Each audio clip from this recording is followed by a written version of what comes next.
Hello and welcome back to First Impressions. This is a show where my co-host Dash Hooper and I evaluate a new album each week with a few simple ground rules. First, must be an album you've never Hello, heard before. hello, everybody. I don't know if we lost Se- Ed or not. There we oh, go. shoot. All right, that. So, all right. Well, sorry, I don't know what is going on with my internet. It should be good, but yes, we're here on First Impressions. Thank you, Dash, for taking over. So, we evaluate a new album. If you haven't watched it before, watch another episode. The whole intros are there every time. But this week, we actually pivoted. If you're here to hear about Portishead Dummy, my apologies. We're not going to be talking about Portishead Dummy this week.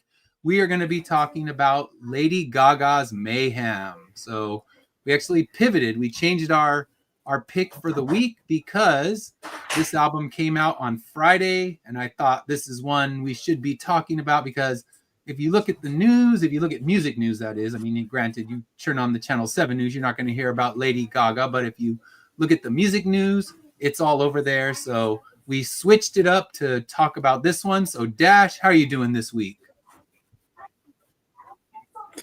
I am doing wonderful. Can't wait to talk about this one. Yeah, should be fun. I mean, we'll see. I think we might end up split. We didn't talk too much backstage because we want to kind of leave it for the live moment. We might have a guest pop in at some point today, but for now, it's going to be the two of us. We're talking about the album. It actually just came out on last Friday. So it's the newest album we've done. And if one comes out, if there anyone who's listening and watching, if there's an album that comes out that you think we should cover and it's a brand new album, let us know because we're always happy to pivot. With whether any genre, if there's something that's big that we should be listening to, send it up and we'll change things up, especially if we can talk about something almost in real time. I mean, granted, we're not going to do it the day it's released, but pretty close. This is the closest I think we've ever got. Yeah, that's what we're talking about. All right. So, as always, we're going to start with a little history of the artist. We're going to talk about the history of Lady Gaga. And if you haven't heard of Lady Gaga, I don't know what to say because I mean, like her, love her, hate her, you know her. I mean, it's one of those things where I think before today, I don't think I had ever listened to a Lady Gaga album in its entirety. This was the first time, but that doesn't mean I don't know 10 of her songs just because they're everywhere. All right. So, true. Little backstory. Lady Gaga was born Stephanie Joanne Angelina and on March 28th, 1986 in New York City. And she is a globally renowned singer, songwriter, and actress. She made one good movie, at least. We won't speak of the second one. So she began her music career performing in New York's underground scene where she once, this was from an interview. I was listening, trying to do my backstory with for this so I know a little more than just what I do from my very shallow internet research that I do. She started performing in a lot of New York underground clubs, and she was performing a show in New York, and it was just filled with frat boys that were talking and completely disengaged with the show. So she decided, you know what's going to get them to pay attention to me? Stripping down to just her underwear. So she stripped down to her underwear and definitely got their attention, but it also kind of set something off in her head. She understood the power of theatrics in her stage performance now. If you have to do something shocking and wild to win the audience, then do it. And that's what she started doing even in her early years of performance. So in 2008, she released her first album, The Fame, which became a mega hit. It had lots of hits, but Just Dance and Poker Face. I don't know Just Dance. Maybe if I heard it, I would, but the Poker Just Face, Dance. everyone. That's it. Okay. Yep. I know Just Dance. Never mind. Now that you say it, I know it well. So yeah. And that Don't take us down, YouTube. Yeah. Yeah. Come on. It was 2 seconds. Let us go through this. So yeah, Just Dance. That's it. Yeah. And then Poker Face. I know that one. I think, like I said, I think it's hard not to know some of these songs, even when I didn't recognize the title. As soon as you said 2 seconds of it, I knew exactly what the song was. So yeah. I mean, that's her first album, and from there, she has just recorded a lot of huge hits and gone all over the map with her style. So she's known for her eccentric fashion. One fashion thing you cannot forget if you follow Lady Gaga even a little bit is the meat dress. I mean, this I remember so distinctly. It's like, what the hell is she doing just wearing steaks on the stage? It's like, I don't know what the reasoning was. Maybe she was trying to protest animals or something, but I don't know. I guess you wouldn't do a big animal protest wearing meat. That's not really going to get the message through. It's like, don't eat meat. I'm just wear it. So like, I don't know what the purposes of it were, but it's I remember the dress. I can give it that much. So, for that. Yeah, that's unforgettable. The win.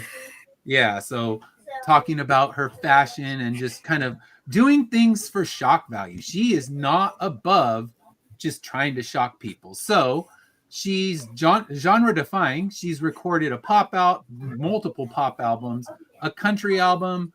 She did 2 albums of standards for the Joker movie, which, haven't listened to them. Won't start. The trailer was more than enough Joker for my taste, so I haven't even finished it.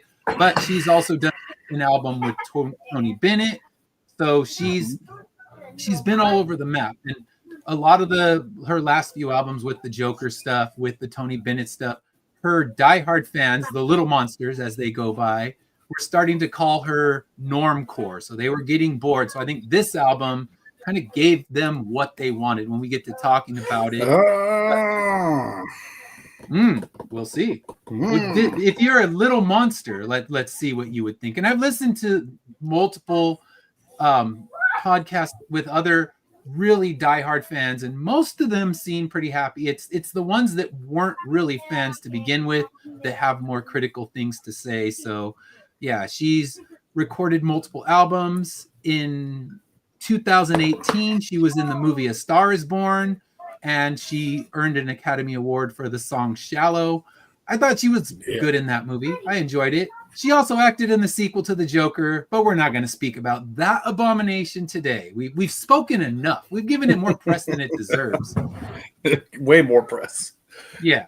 So that's enough about Joker. There's no image. I'm not going to pop up a Joker image because, like I said, we want to let that movie. Where's the Men in Black to come flashy thing us and just remove that movie from all of existence? That's what we really need. That was rough.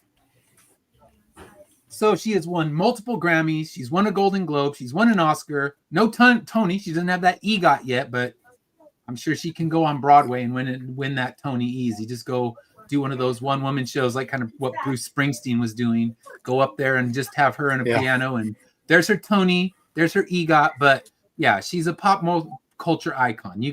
She's undeniable. I mean, if you know anything about pop music over the last 20 years, you know at least a few of her songs. Love them or hate them. I know Pops who runs the network. He is not a fan. Yeah, he was like, oh my gosh, you went from this to Lady Gaga. This isn't going up. But in the end, like I said, we're trying to be timely, talk about something that is right here, happening right now and getting a lot of press. So this album was kind of considered her return to pop music. So let's now kind of dive in a little bit to the history of the album. So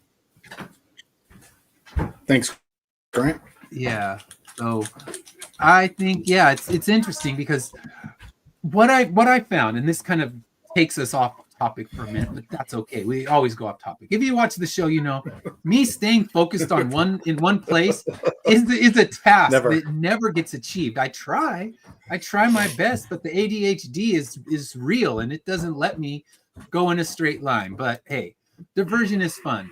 So the thing that I was talking to my kids about is that this new Lady Gaga album is hitting really hard on TikTok. So, and they're like, oh yeah, that song's all over TikTok, and this song's all over TikTok. Lady Gaga is smart. He found a way. You're not going to sell 1 million albums. I mean, Taylor Swift does. Maybe Lady Gaga can pull it off, but she's got buzz. She's got real buzz occurring, which is something that hadn't been happening for her for a while. I mean, the only buzz she was getting wasn't the kind of buzz she wanted. It's like, okay, here's buzz. People hate the movie I'm in. Here's buzz. People are saying it's boring that I'm just, doing songs with Tony Bennett. And that's not the buzz that's going to get you back into the lexicon of pop culture. But becoming viral on TikTok, that'll do it. And I guess whatever dance she does for one of her songs has become just TikTok gold, and you really can't mess with TikTok gold. It's as good as selling 1 million albums now, because now people are talking about her. Now people are going to go play her songs on Spotify. They're going to go on YouTube and they're going to play her videos. So yeah, it's going to be something. So yes, I know, Pops, you have said Lady Gaga is not for you. So that's all right. All we can tell ourselves is at least it's not Kate Bush. So there's always a positive light we can spin on this one. So yes, I'll if you want to attack me for my Kate Bush stance, feel free. Some people already have, but it's a step up, Pops. At least you can say that. Perhaps maybe you feel that, maybe you don't. You could consider it worse, but I have lost my focus. So yes, the album that she just put out. History of the album. There we go. We were going to comments, and I was talking about how she's become kind of TikTok viral. But this is her 7th studio album. It was released, like I said, March 7th, so just a few days ago, and it was considered for her. She wanted to make a return to her dance pop roots, blending elements of industrial synth pop. 80s, there's a lot of 80s kind of synth pop vibe in there. So in an interview I was listening to an interview that she just recorded over the weekend. She was saying that for this album, she wanted to create an album that has everything she loves about music all in one place. So she wanted to deliberately incorporate disco, classic rock, electronics, grunge, 80s synth pop, all those things. And that was kind of what she was going with. So I have some thoughts, because I mean, the thing that made me kind of want to know what this album was all about was I kept reading how it was influenced by Nine Inch Nails. And we'll talk about that once we get into kind of our overall thoughts. But yeah, I'm not feeling that. I don't feel the Trent Reznor in this thing, but that is, like I said, when we get to definitely don't. Nope.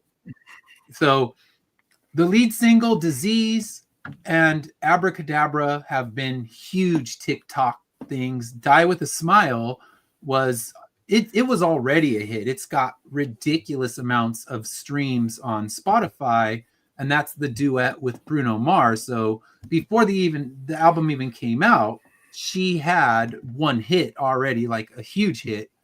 All right, so yeah, couldn't play it on Pilled, and I think honestly, it's hard to find a way to stream this album. It's tricky because with the older albums, a lot of the ones we cover have been out for a while. You can find a full version on YouTube to listen to, but when it's this new, the label's still yanking them right off. They're not letting them stay up there. So yeah. It wouldn't have been an easy pull to get there anyway, but yeah, it's people go to Spotify, go out there, you can find the album. If you have heard it, you can tell us kind of what you think of this. So yeah, it's definitely what she wanted to be her return to form. So whether you think it's that or not, like I said, that's up to you, and we'll definitely get deeper into it. But let's hit with the review. So as always, if it's possible, I like to go to Metacritic, not because it's some authority, but it just compiles everything. It's like a Rotten Tomatoes for music.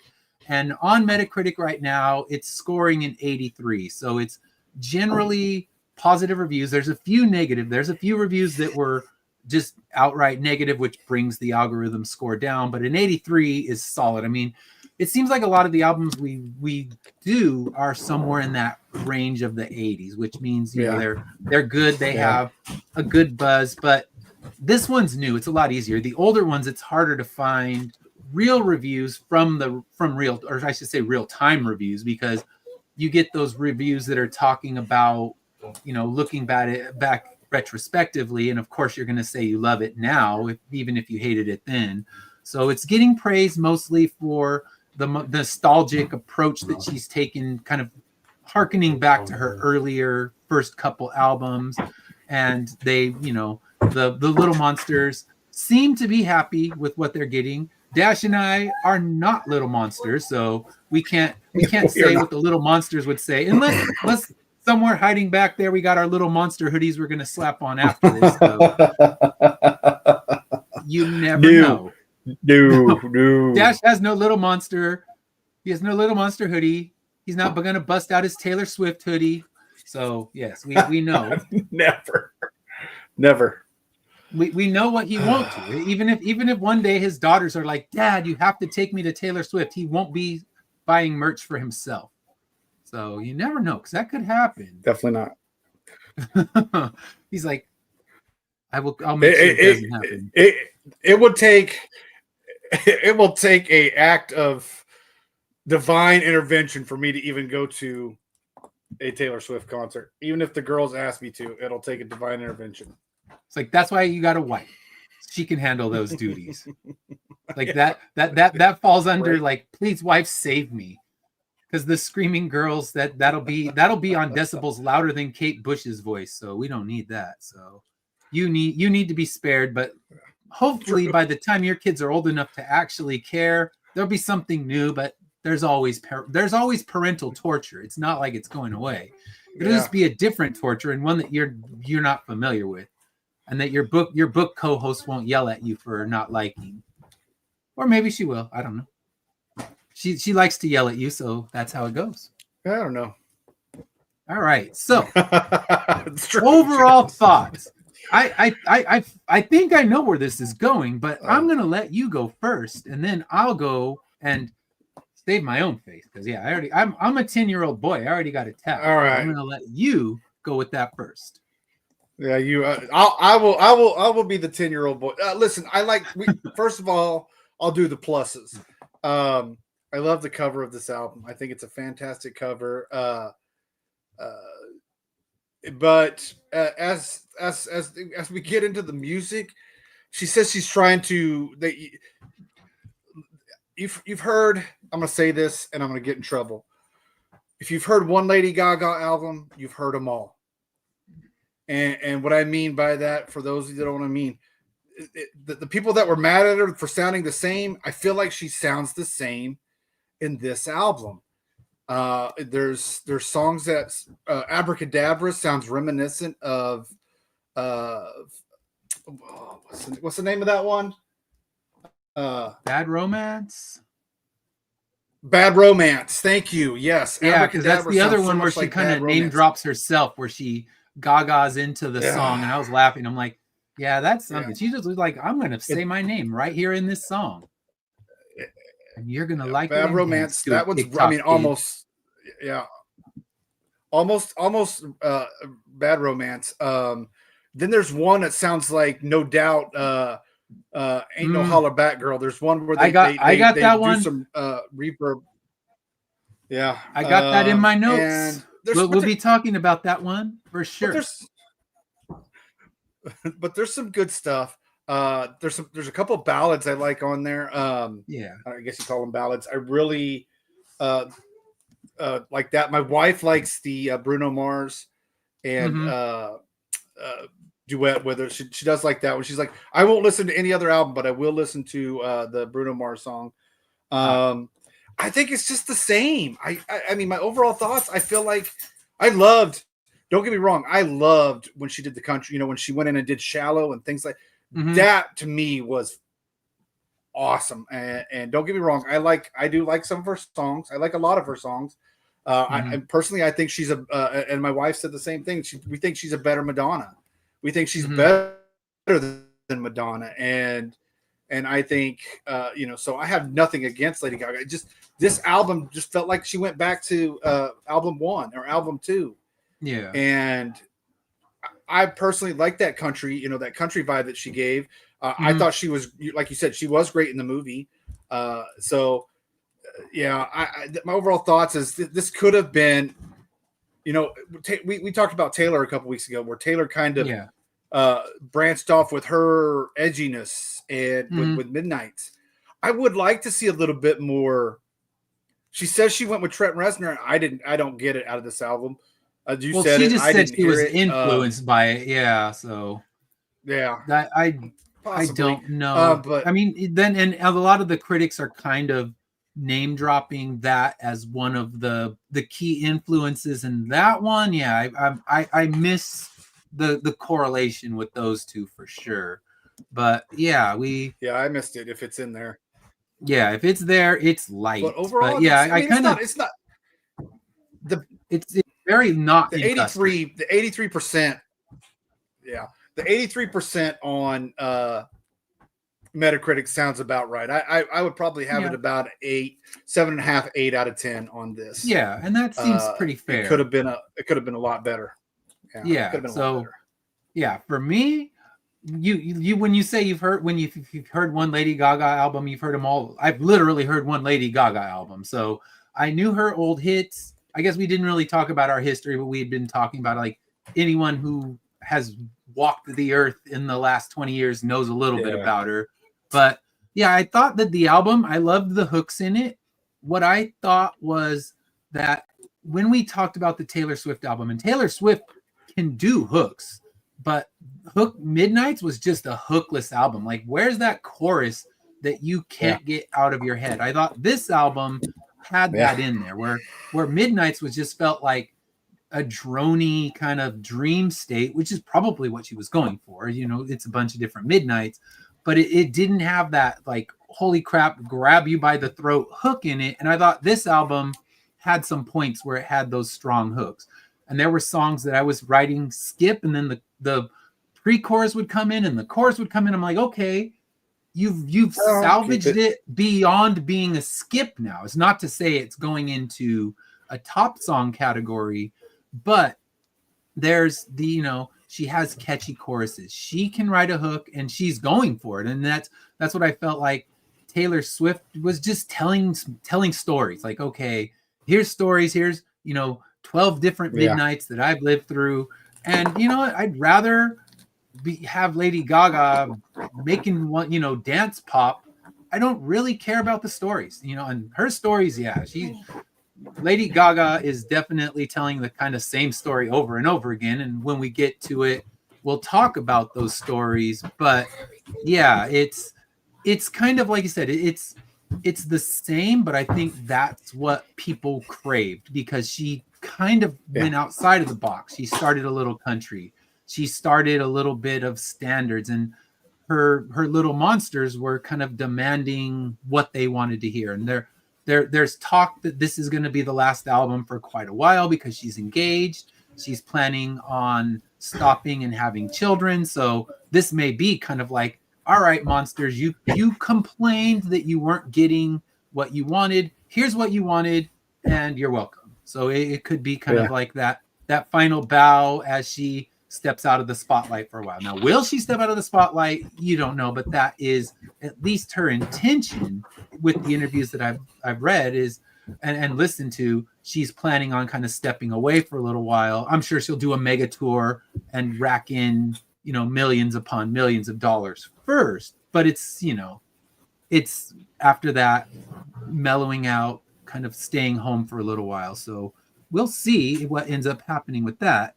But now we're going to kind of dig into what you think is the best song on this album, or some of the best songs. So did anyone stick out to you? Yeah, Vanish Into You is probably my favorite. It's a ballad. It is deep, and I like that one. I like How Bad Do You Want Me? I felt like those two songs really show her, like, again, and it probably goes back to how much I love Shallow. I think that song is probably, you know, she's had lots of great dance and pop songs, but "Shallow" to me is probably her best song ever, and because I love the way it hits and it feels, and I got that same feeling with "Vanish Into You" and "How Bad Do You Want Me," and Yeah. those are probably my top two favorites. And then after that, they all just kind of Kind of sounded the blurred same to together me for for the you. most part, kind of blurred Yeah. together, and you know, and not. And for, you know, the monsters and you Gagas out there and things like that, that doesn't mean it's bad. It just, those are not the ones that move me. You know, I still be, you know, when "Disease" comes on, I'm still bopping my head. It's still a good song Mhm. to start the, It still a passes good the song the to bob start your the head album. test at least. Yeah, but it just, they all sound like old. They all sound like old Gaga. The you know, Yeah, they're first and second definitely album Gaga, and I don't want that. it feels very 90s. I'll give it that, and very 80s. So I can see that. And I guess the difference is I kind of just I didn't really dive deep ever into Lady Gaga, so I was fine with it. And how's it going, Fish? Yeah, Welcome to the Hello show. Fish. So yeah, I can see where you're coming from. So I had a few, like there were a few that stood out. So I of course I did give it the run test, and it did pass the run test. So I was able to actually run with this one because it does have a beat that keeps you moving. So I mean, really, that's all I need for a run. Most of my running music ends up becoming white noise anyway because I'm just focused Right. on the miles. So as long as it has a productive beat that keeps my feet moving, I'm good. And that's, you know, that eliminates some of the albums that we've covered that I really love. Like The Cure isn't really a running album. I love that album. I mean, that was both our top pick for the album of the year last year, but not a running album. So that album, I'll play it anytime, but not on a run. This album, I can play it on a run because if I'm running down a busy street and there's lots of car noise, it just has that backbeat that keeps me going. So one of the ones that stood out, I had a few that I wrote down. I liked "Disease" as an opener. Like you said, it's strong. It's got that hint of rock. I know she talked a lot about David Bowie as one of her big influences, so you can kind of hear Yeah. that glamminess in Yeah, I some of could see these that. songs. So I can hear that. Like where when I read about Nine Inch Nails, I don't hear that. What I said about Nine Inch Nails, I wrote it in my notes. I said it's more like if she wants to say she's influenced by Nine Inch Nails, it's more like she accidentally heard someone playing a Nine Inch Nails song who was passing by in a car as she was pushing her grocery cart back in. And she's like, ooh, I want to sound like that. And she heard like 45 seconds of the song. She got influenced that much. It's not, I was ready for like, oh, this is going to be the Lady Gaga that goes hard. She's coming in full industrial. Yeah. This is going to be scary and dark. And it was like, I think maybe she's heard of Nine Inch Nails, and it's like half these jackasses that are adapting all the good comic movies now. Do you actually know the comic book you're adapting, or did you just read the cover? So it feels like she just read the cover of a Nine Inch Nails album and adapted it that way. So yeah, That's true.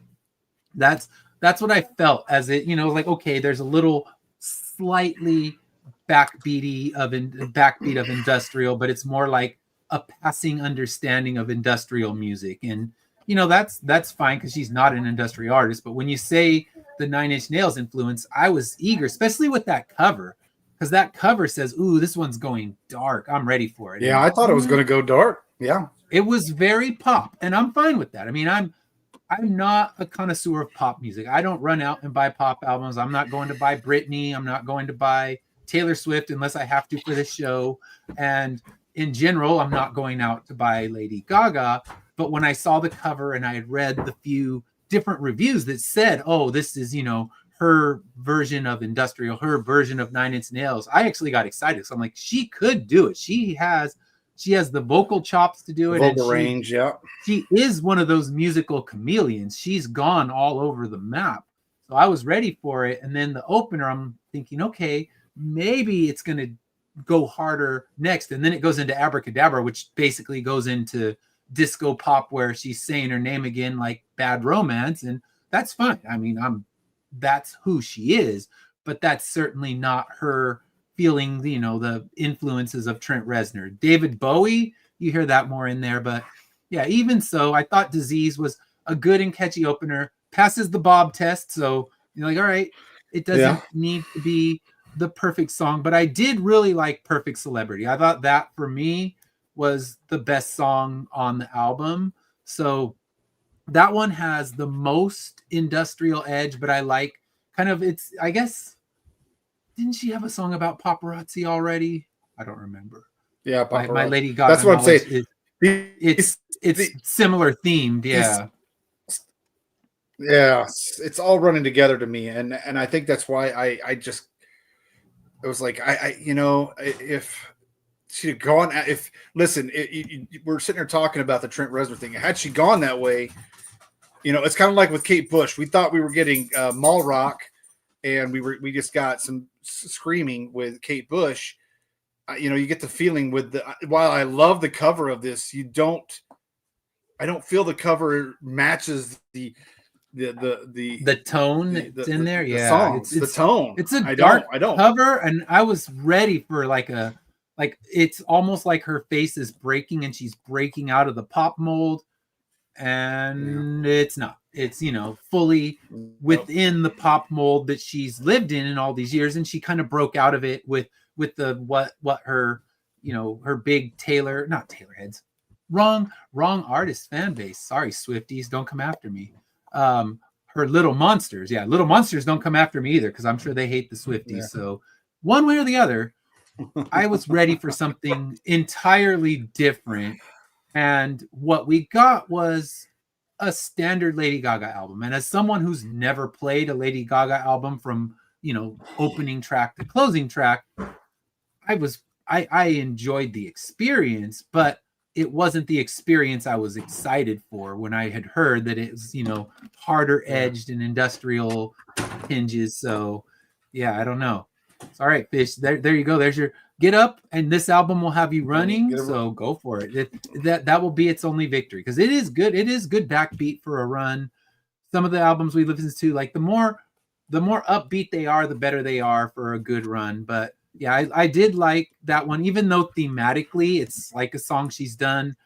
I liked the lyrics were, she had some kind of potent little jabs in there that I really liked. And I just thought that it was more rock edge, more grunge edge. This was what she calls her version of a grunge song. Now, is it a grunge song? Right. No, of course not. But it's the grungiest of the album. It's kind of the dirtiest of the album. And if the album had gone like this, it might have felt more like the cover, but it definitely jumps around. And we get that, you know, I don't know the sequence, but we get that Holla Back Girl kind of Gwen Stefani sounding song, which also sounds like a Blondie song. And just, when we get to our skips, I'm sure we'll both be discussing that one. And I kind of, it's also got like the Killa song. I mean, I guess it's not really a skip, but it's just like, hey, what if I recorded a horny Prince song with a 9 Inch Nails background? That's what that song becomes. I'm like, I listen to the little jangly Prince guitar, and I listen to her delivery of all of the lines, and I'm like, you're just doing a horny Prince song, which Prince wrote 8 million horny songs, and you know, you threw in some Prince guitar and you just did Prince cosplay. So it's not skippable, but it's not, you know, top of the track.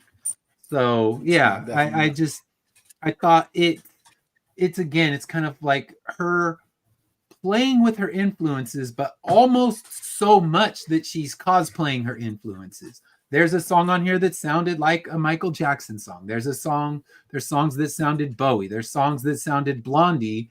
And I'm sure that, you know, we're in our small realm of musical knowledge. I'm sure that Gwen Stefani song, that she was ripping someone else off first, because I can't imagine Lady Gaga going right after ripping off Gwen Stefani, but who knows? What do we really know in the end? But yeah, the two songs I will say, my wife's two favorite songs, because we sat on the couch. My youngest daughter was upstairs, but the rest of the three of us sat on the couch and listened to it. And I was taking my notes and seeing who agreed, who disagreed. So my wife, she loved How Bad Do You Want Me. That was her favorite song, and she said, Yeah. "Oh, I could hear myself singing that one loudly in the car." And she loved the Bruno Mars "Die with a Smile," the duet. She's sitting there as they're doing the romantic lyrics. She just "Aw, aw," and then she was feeling that fabricated love that they created in the studio.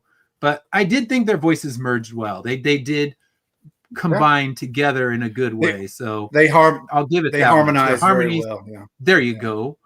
There's the right word. So yeah, they harmonize well, and I think it's a good song. And you can see, I mean, if you look at its views, I think it's right now her highest views on Spotify. So I mean, it's gigantic. So even the pennies that Spotify pays their artists, she's gonna make a lot of those damn pennies. So she's gonna do well with this album, and it's smart. I mean, she found a way to get to this new generation of the TikTok people, and why not? Just that's the generation we're in. They're not going out. They're not going to go buy the album. You got to market yourself in the way that you can, because going out and thinking, okay, I'm just going to drop this in a bunch of record stores and sell 1 million copies, you're not going to do that. But she's doing the same thing that Taylor Swift did. She's got an Amazon exclusive. She's got a Target exclusive. She's got a Walmart exclusive. That is the smartest thing you can do. Japanese exclusive. Yeah, do all these exclusives. Each one's got a bonus track. The bonus track on the Target album, not good. But you know what? The completists don't care. They'll want all of them. And I remember when the Smashing Pumpkins, I think it was the Zeitgeist album, fucking horrible album, but that's not what we're talking about today.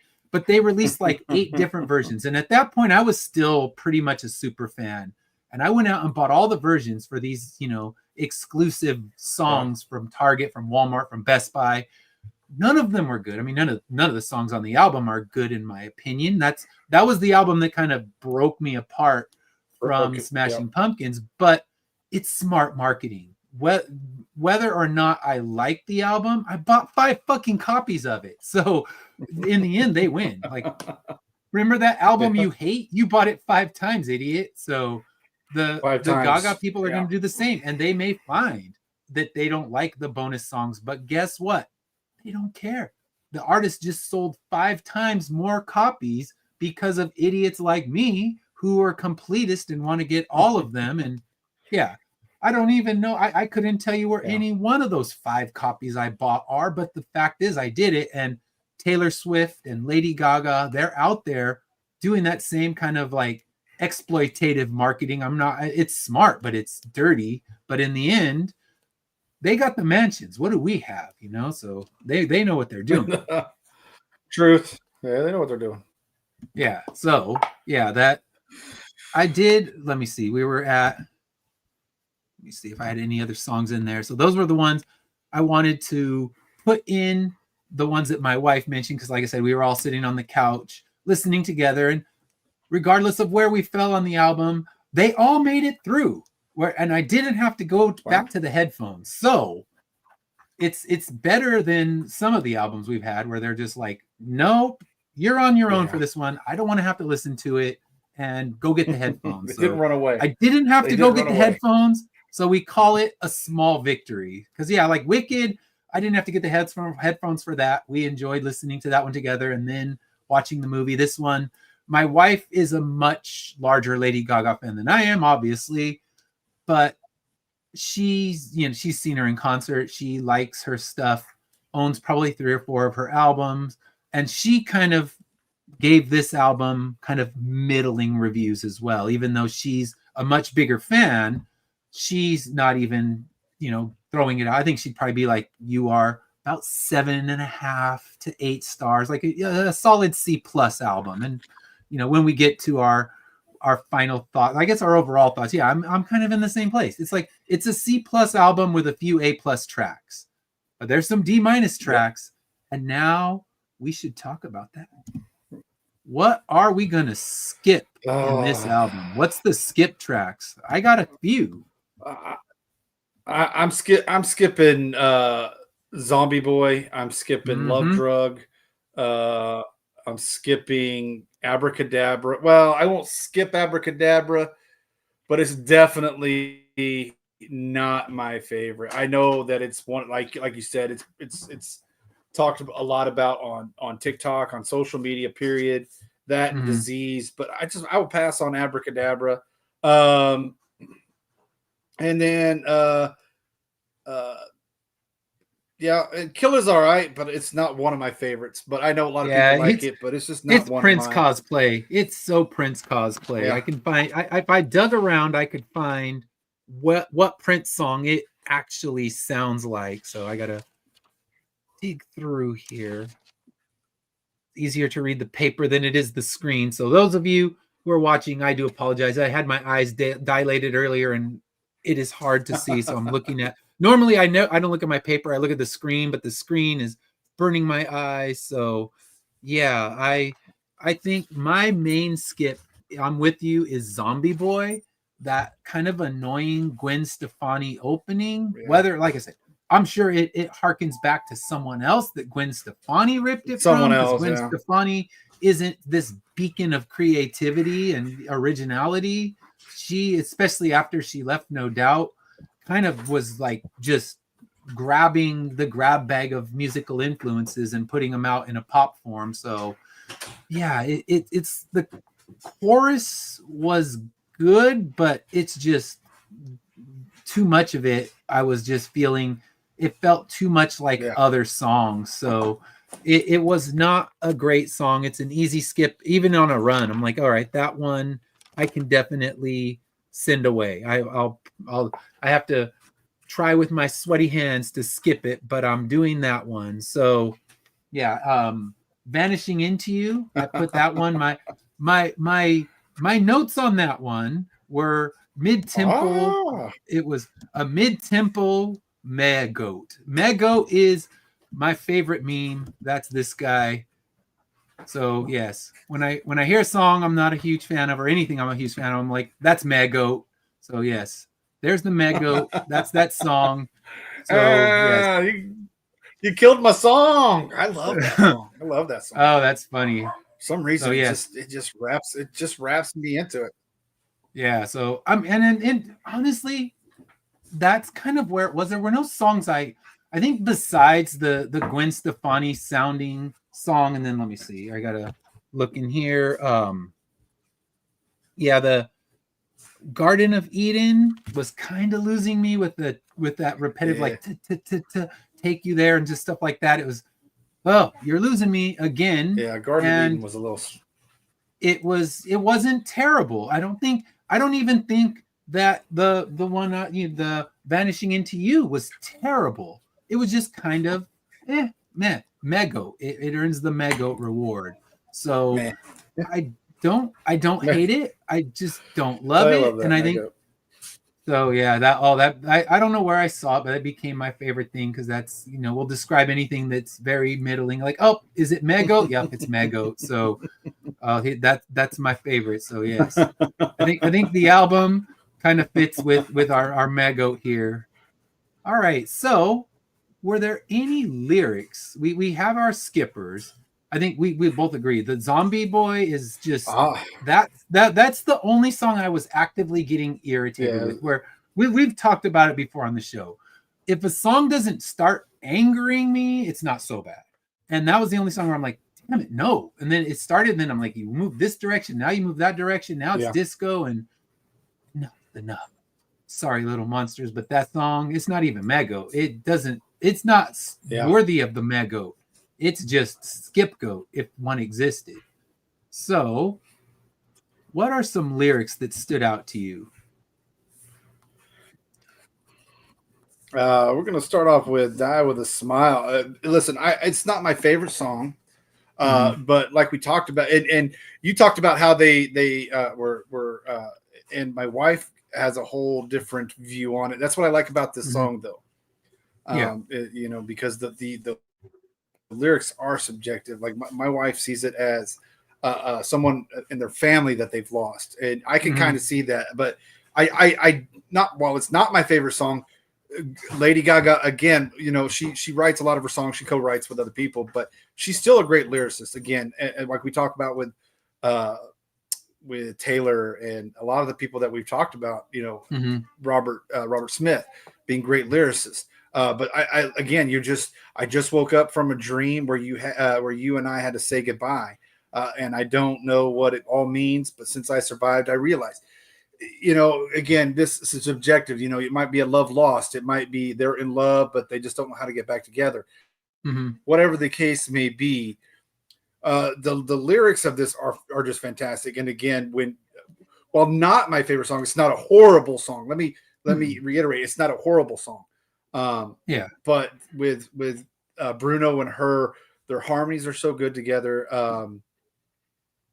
Wherever you go, that's where I'll follow. Nobody promised tomorrow. I think that's an excellent one. And then my other one that I had, which I really liked, is Don't Call Tonight. Another really good, I'm trying to pull up my lyrics here. I can't believe all the things that you said to me tonight, to me tonight, to me. I know it's a little repetitive, but stars are descending. The street signs go by, a lonely ride. I need to cry to feel again, probably, I like these down and out lyrics because like we said, it again, it goes back to Shallow. I think for me, the feeling that you can feel those words. Whereas when we get to those poppy dance songs, I get lost in while they're good songs, don't get me wrong, ladies and gentlemen, they're great songs. I get lost in the beat sometimes, and it's hard to stay up with the lyrics. So when you get these version songs, you really get to understand the lyrics, and you really get to hear the lyrics. Mm-hmm. And I think for me, that's why those lyrics stand out, because you feel them. You can actually feel them. And while I may not think it's my favorite song, that doesn't take away from the lyrics. And we talked about that many times on the show, where there's songs I dislike, but I like the lyrics. It's the words, or it's the tempo and the music, or the tune that throws off the song. But those ones I really thought showcase her writing style, and showcase again, when it goes back to that Shallow and that country album. I don't know. That's just me on that one. Yeah. Those are my favorites. Yeah, exactly. I think the Little Monsters complained, but I think there's a group of the population that did enjoy it, and probably a large amount of people who enjoyed what she did with Tony Bennett, because it was so out of her norm. And that's the thing. She's such a diverse artist. She is an absolute musical chameleon, and could pull off, if she decided she wanted to make an actual, proper industrial album, she could make a good one. She could make a good grunge album. She wanted to make this dance pop one, but I'd like to see her explore just full albums outside of the box, because this one, it's got everything. I mean, there's songs I heard, I'm like, oh, that sounds like a Michael Jackson song. This one sounds like a Bowie. This one sounds like a Prince. So it's almost like, okay, AI, make a Prince song with hints of Nine Inch Nails, and boom, there's Lady Gaga's new song. It's like the originality isn't all there, but you can't deny the catchiness. And I love that she's a proper songwriter, because one of the things we've talked about is even someone like Taylor Swift, lover or hater, you can't deny the fact that she's out there making her own music. She's not, getting, some committee is writing her songs and she's just up there doing the dance moves. She's not just, a singing Milli Vanilli. She's out there writing her own songs, making her own lyrics. And that means she's actually feeling the emotions that the songs are singing about, which I think is something Lady Gaga does as well. So one of the things, I don't know, the songs I found the most interesting were her kind of like, I'm out stalking some men and I'm going to, look for some love. I always find those ones funny to listen to, because I'm like, what? After hearing 38 Special and after hearing Blue Oyster Cult, they're talking about the same things, but Lady Gaga's taking the power back in her own hands. So I liked Garden of Eden's lyrics song. No, we can skip the song, but when she said, I could be your girlfriend for the weekend, you could be my boyfriend for the night. My excuse to make a bad decision, body's getting close under the lights. Like, I don't know. I'm a fan of like pervy, let's go Lady Gaga. That's my Lady Gaga wheelhouse right there. But she's like, I'm gonna grab you by the shirt, my man, let's go. So that one I had. The other one was Disease, where I could play your doctor. I can cure your disease. If you were a sinner, I could make you believe. Lay you down like 1, 2, 3, eyes rolling back in ecstasy. I'm like, woman, you go get it. You know what? Do your thing. All these pervy old dudes in bars, we had to hear about them. Now she's gonna go find one of those dudes. She's gonna grab one of the 38 special dudes too and take them home. Like, all right, you're going home with me, 38 special guy. Blurry photos of beer drinking guys. So pool shooters and beer drinking. Pool shooters, beer drinkers. Blurry Alan Rickman, she's yours. So it's like, yes. And then I did like the lyrics, like the double meaning Blurry lyrics. Alan Rickman. Yes. Call back to Blurry Alan Rickman. We can never have enough of him.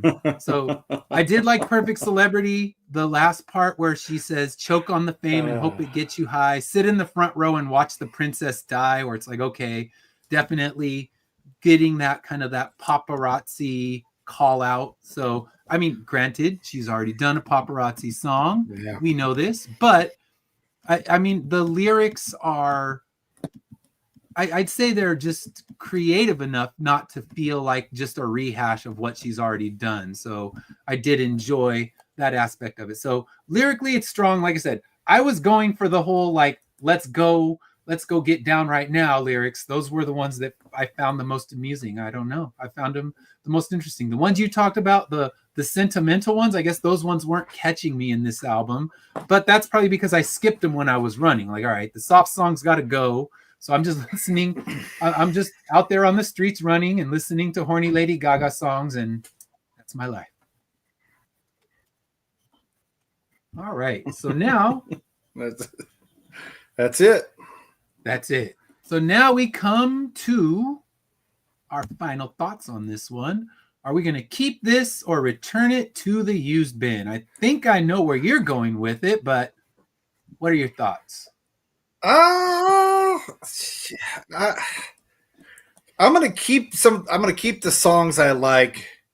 So this is kind of that one where I'd probably return the LP, but I will keep the songs I like and upload it onto a like a playlist, because like I said, there's a lot of Gaga songs I do like. I have no problem with her as an artist. I think she's, again, we've talked about her creativity. She is for the most part outside the box, and I like that in a lot of people, and I think that will suit her. That suits her because that's how we know her.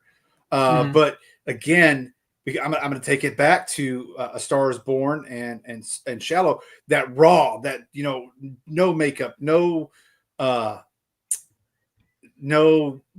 and glamour on her, just the rawness of the songs. No meat dress.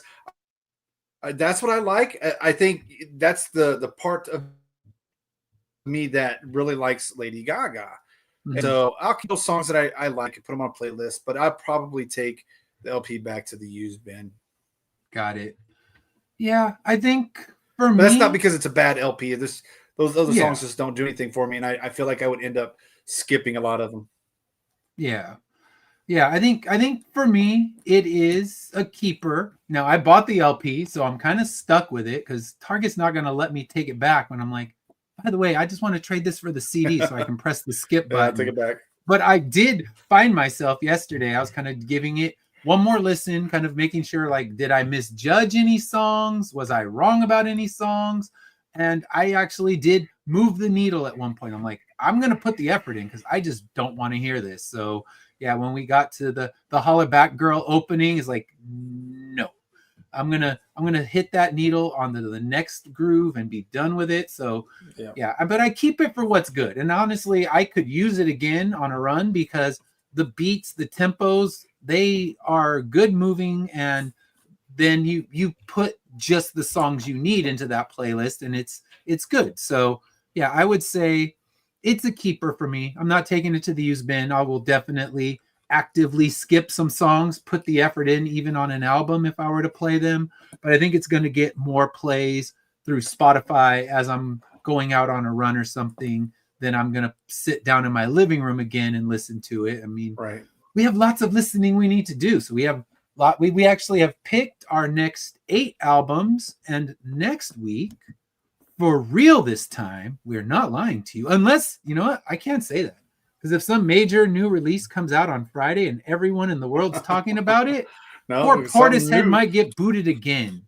But if things stay as they are and there's no new massive release, then next week we will be digging into Trip Hop album Dummy by Portishead. So that's the plan. Will we actually be playing Portishead? We'll see. I've actually done all my show notes and research for Portishead. I was ready. Then here I am at work reading about how all the buzz about this Lady Gaga album. Like, all right, well, never mind. New research. So yeah, Portishead, Dummy. Most likely 95% chance you'll be hearing about Portishead, Dummy next week. And that's another one. This is a band I know a couple songs, but I don't know this album, so I'm excited. It's considered an all-time classic in that trip hop genre, so I'm excited for it whenever we eventually cover it. I know they're like in the top 200 artists of all time. So but I have never heard any of their songs. So this will be a new one for me. So this will be fun. Yeah, so looking forward to that next week or whenever we get to it, depending on what happens in the pop or music world next week. But yeah, we're definitely going to be covering that one because, like I said, I already have the show notes done. I've already bought the album. So yeah, we have our schedule coming up. We have good variety of music that's going to be coming your way over the next couple of months. But next week, Portishead. But if a major release comes out, drop a comment if there's one, you know, something big is coming out over the next couple of months, and we're always happy to cover it because, as you can see, looking at us, we are not the standard stereotypical Lady Gaga fans, but that doesn't mean we won't talk about it and, you know, give our feelings. The feelings of two old guys who are not little monsters, but we can still talk about it because we're just music lovers when it comes all down to it.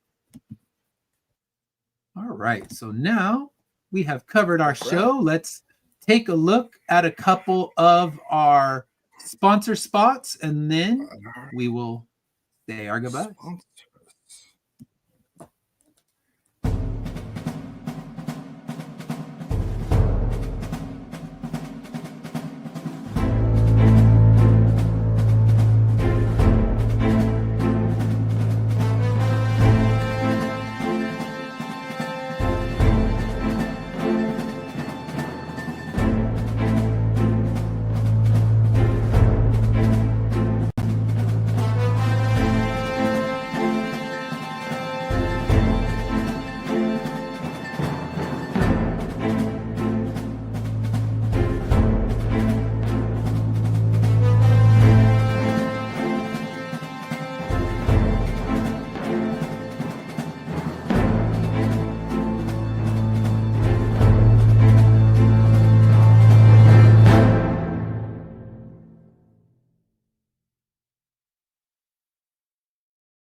All right, and Dash, make sure you drop that link in the chat for your book because Dash has no video for us this week, but he has a book on Amazon that you can get right now. I got my copy. I got my hardcover. I was happy. I always buy hardcover when I can. I got my hardcover first print. You too can have a hardcover first print. Dash is going to put that in the comments. For mine, I do have my campaign closed for Immortal Era 10, but it is accepting late pledges. So if you want to go in, you missed it, you want to get it, you can still pick up your copy on Kickstarter. Dash's book, it has no expiration date. You can buy it on Amazon when you need it, but sooner's better because you want to read it because you know there's going to be sequels and you don't want to have to wait. You want to read now and wait for what's coming up next. So get in there, head to Amazon. I'm going to get the links up here in a moment, but let's check out our next ad. You want to read now and wait for what's coming up next. So sorry about that. Here we go.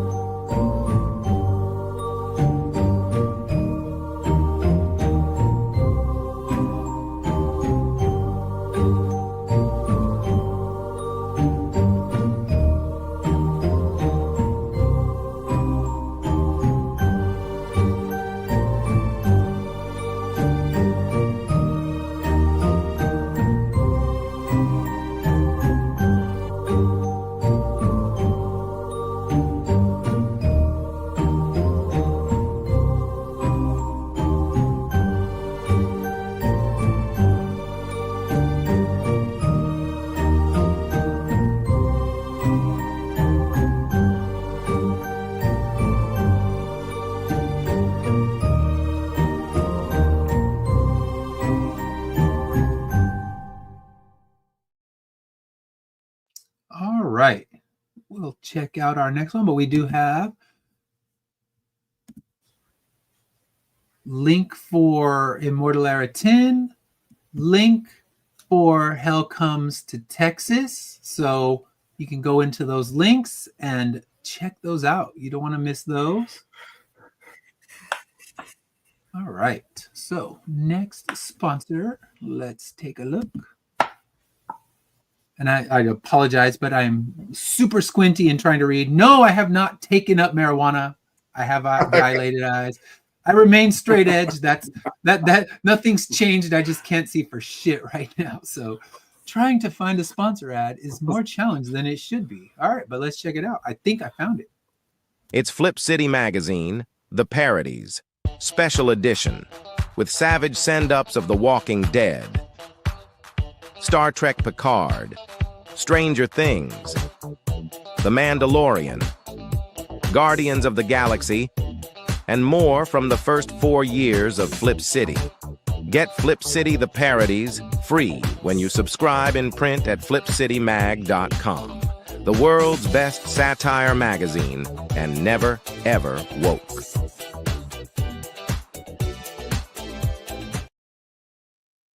All right. Sounds like Mad Magazine, but Mad Magazine only reprints stuff now. So yeah, get Flip City, because Mad Magazine's just going to give you old shit from the 80s and 90s. Not that you can't enjoy it, but I've already enjoyed it once. I don't need it twice. So 80s Flip and 90s, City, yep. New stuff. I haven't read it. I cannot recommend it, but it sounds like a good vibe. And like I said, we need good parody magazines. With Mad Magazine and Cracked being gone, it's good to have something new. So, all right, one more ad break, and then we will say our goodbye. So we're going to check out Brett's one more time with his Mob Animal.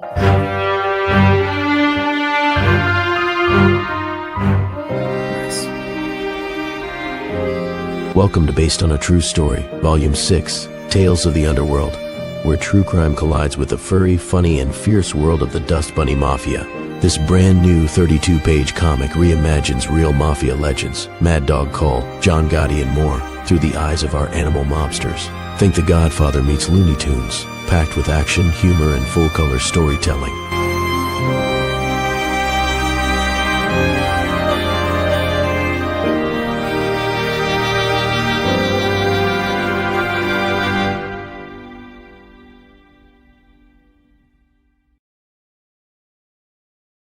And I think his Kickstarter is done, but it might be accepting late pledges. So check it out. Check out all these sponsors. Check out Dash's book.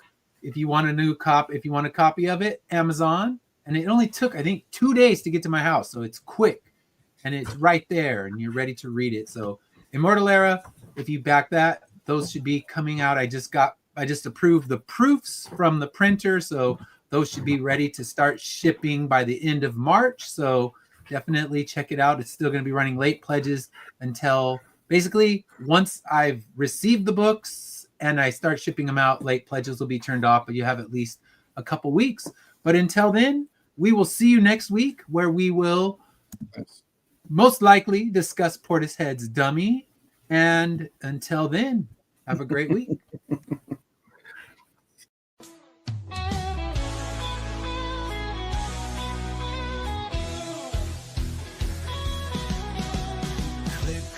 Tube and feel the vibe.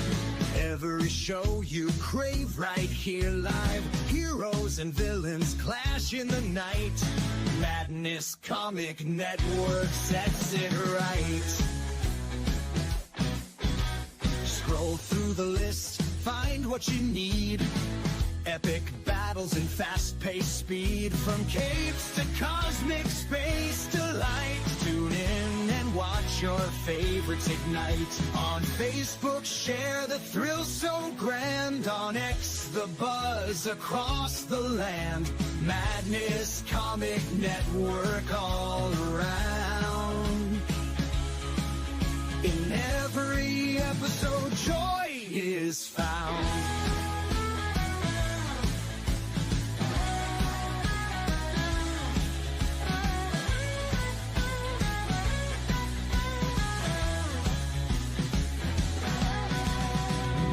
Uploads, they never end.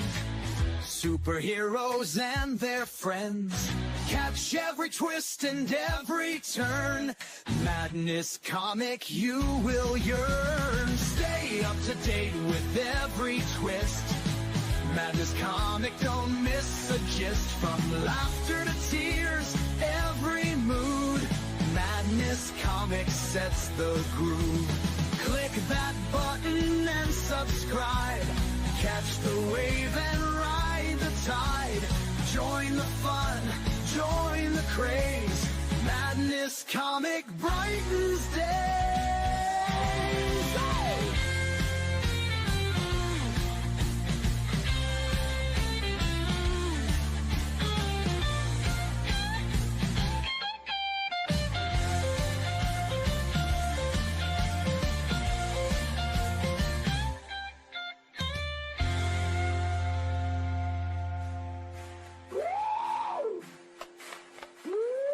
New uploads, they never end.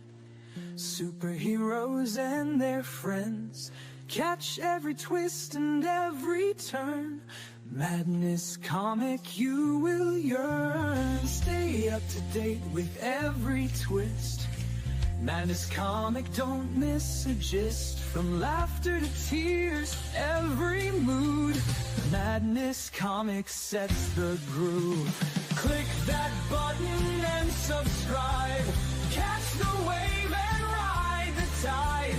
Join the fun, join the craze. Madness Comic.